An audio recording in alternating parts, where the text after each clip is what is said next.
Dunay nagamatang sa kasayuran. Dunay kasayurang pinadailang. Dali ra kay mahibawan. Dunay sa kasayurang kitaguan. Hilumluman ang ayang kuykuyon sa katawhan. Mauna ni ang Kasayurang Kinuykoyan.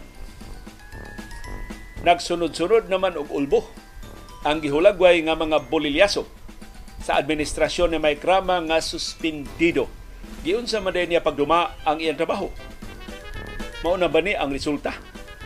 Nagipalabi ang paglaag-laag niya. Ang sloganiring mo iyang giuna. Nalingaw siyang sayaw-sayaw o kanta-kanta. Inay sa aktual nga pagduma sa dakbayanta. Nalutsan siya sa mga sungayan. Nga iya sa mga aliado, iya sa mga sinaligan. Ang uban gani na magtrabaho sa iya mismong buhatan. Magigilambigit adtong scam sa mga PWD IDs nga pamaligya sa mga kanahan. Karon gipahimuslan na sa dili mga disabled in town ang mga benepisyong gihatag sa atong nasudnong kagamhanan. Pagkadako anang maong kahiwian. Og si Mayor Rama, kung doon na siya gamay pang kaikog, mao na tinubdan sa iyang kauwawan. Nga siya pasaylo sa atong katawhan. Nganong iya nang nataligaman. Nganong iya nang napasagdan. Ang mga trabante hinuon sa assessor's office nga nagtinarong sa ilang trabaho, mao na hinoy ilang gilabay-labay sa ubang mga departamento, napasakaan na hinuon siya og kaso na resulta sa unong kabuan niya nga pagkasuspenso.